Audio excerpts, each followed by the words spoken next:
students of 9th standard, we'll start with the prose part of first language, English. So before going to the lesson, we'll concentrate on a best part of our life which we keep on experiencing from our childhood till the end of our life. So what is this experience and who gives us this experience? So that is very important. As children, you always get to hear from your parents or your grandparents few suggestions, or they keep guiding you how you have to behave, how you have to lead your life, or how you have to read, write, all these things. The same way, as you grow up, you get instructions regarding the way of living or talking to people or taking decisions, and even after you become a person who take care of your family, or later on in your retired life, wherever you go, this is very important. So what do we call this? All those suggestions and instructions or the guidance, we can call it as advice. As human beings, this advice always helps us to take proper decisions and lead proper life. So these guidance and advices help us in all ways in our life, maybe in your professional life or in your personal life. So here you have a lesson that is regarding the advice, but who gave this advice and to whom was it given? That is very important. Now see the title there. The title is also very important and it is always needed in our life. See the title here, the best advice I ever had. So who had got this advice? The advice was got by, or it was given to Mrs. Vijayalakshmi Pandit. Mrs. Vijayalakshmi Pandit. So most of you, I think you might have read about her or you may identify her. She is one of the sisters of our first Prime Minister, that is Pandit Jawaharlal Nehru. Jawaharlal Nehru. So she was given the advice. So that is one thing. Who gave her this advice? That is very important. That is, the advice was given to her by Mahatma Gandhiji. You know, Gandhiji's role in getting our country independence or freedom was very important, and he always gave importance to the ways, that is his important rules, that is non-violence and truth.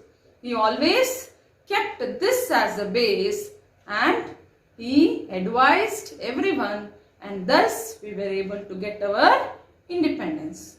Thus, it is very important to know who gave the advice and to whom was it given. Now, Vijayalakshmi Pandit, she was also one among the freedom fighters who were with Mahatma Gandhiji, and she was with him till we got the independence and also in the future days. That's why she got that opportunity to get the advice from such a great soul which changed her life, and she could be a successful person.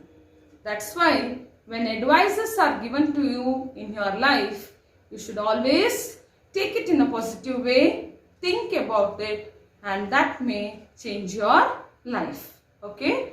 Now we'll see few information about the writer of this lesson. Already you have seen her photo, Mrs. Vijayalakshmi Pandit. About the author, Mrs. Vijayalakshmi Pandit, 1900 to 1990, was an Indian diplomat, politician and a sister of India's first Prime Minister Jawaharlal Nehru. She was a diplomat and also politician. Diplomat means who was skilled in taking decisions or for a diplomatic way of dealing things. She was active in the Indian freedom movement and held high national and international positions. So she was very active and she got different positions when it came to the freedom movement and also in her career. She was greatly influenced by Gandhiji and became identified with the struggle for independence. So as I told in the introduction, her life itself was influenced by Gandhiji, which made her lead a very successful life, and you can also tell that she became a successful woman. She was imprisoned by the British on 3 different occasions in 1932 to 1933, 1940 and 1942 to 43.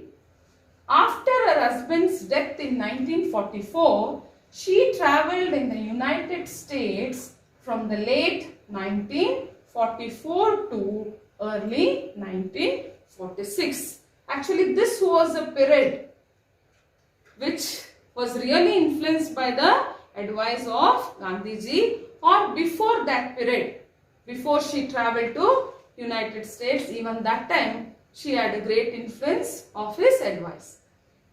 Mainly on a lecture tour.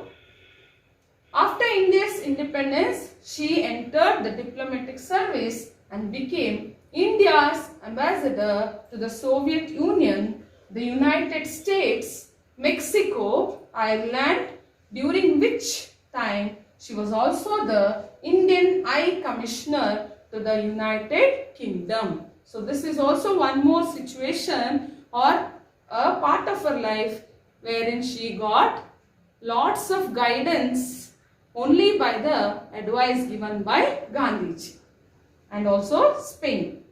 In 1953, she became the first woman president of the United Nations General Assembly. So this was also one more part of the life where she was influenced by Gandhiji.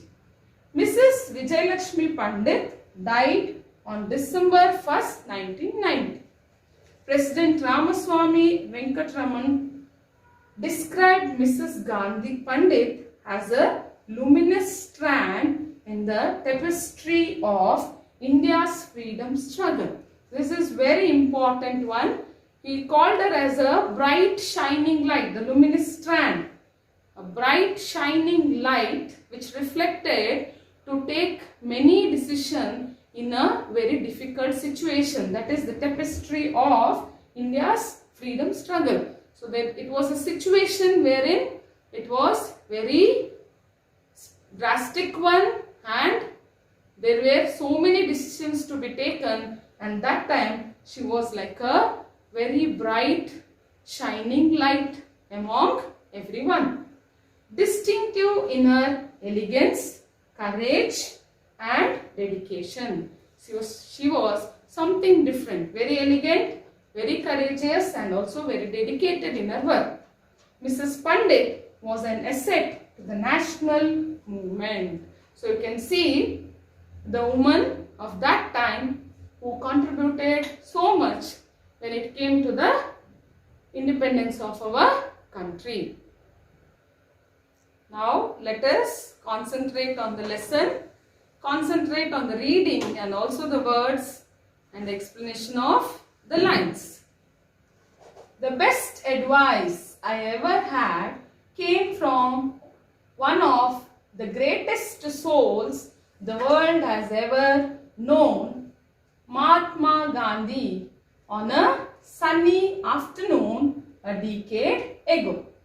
This article is written by Vijayalakshmi Pandit for the magazine, that is the Reader's Digest, the monthly magazine, when she was the High Commissioner for India in UK. So that's why, see, the introduction is also very beautiful about the person who has given you the advice. So from whom did she get the advice? That is from the greatest, one of the greatest souls, a person who dedicated his whole life for getting his freedom, and that too in his own way and the way he wanted to gain it. So it is none other than Mahatma Gandhi, and she calls this advice as one of the best advice she had ever got. And she's telling even the time, that is a sunny afternoon a decade ago. Decade is nothing but 10 years. Most people pass through a period of anguish when their belief in humanity is at a low ebb. I was in such a period. My husband had recently died. My deep sorrow over his loss was followed by the humiliating realization that in the eyes of Indian law, I had no individual existence.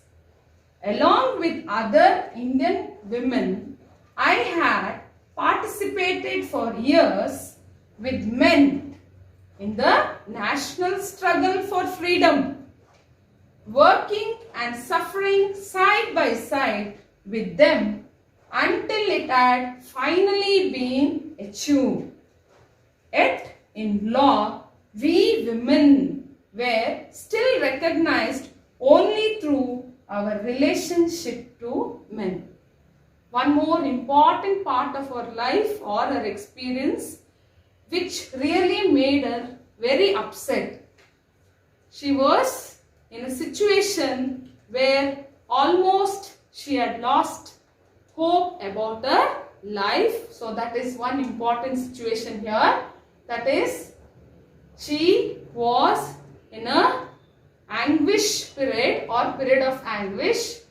All the people suffer that. People pass through a period of anguish when their belief in humanity is at a low ebb. So what is this anguish? It is severe mental or physical pain. And humanity. What is humanity? Humanity means the faith on human beings. Humanity means how human beings show their affection or their love towards others. That is also called as humanity. So what happened? Her belief in humanity, it was at a low ebb. Low ebb means the spirit which is at the low level. So at that situation, what was that situation? She had lost her husband. She was in such a period, she has lost her husband. Recently he had died, and that was the sorrow which she was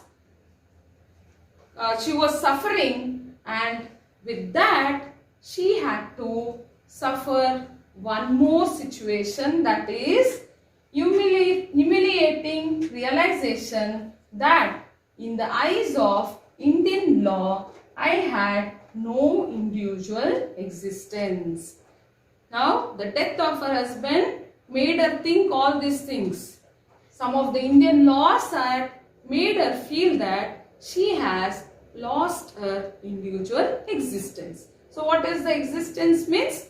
So, the way she is leading her life or how she is important in that society, everything had lost its importance. Why is it? You can just see. Now, why is she telling like this? Because she was a freedom fighter.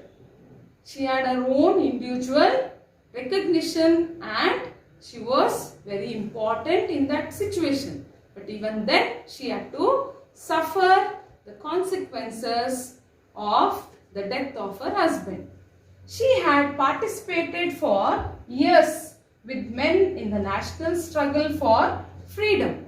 And she was working, suffering with them in every situation, and finally the freedom or the independence was achieved. Means this tells that she worked for the freedom struggle with the other fellow being, maybe that is men or women, and she has achieved it. But even then, the laws that are antiquated, you can also tell that, which are outdated, has made her suffer.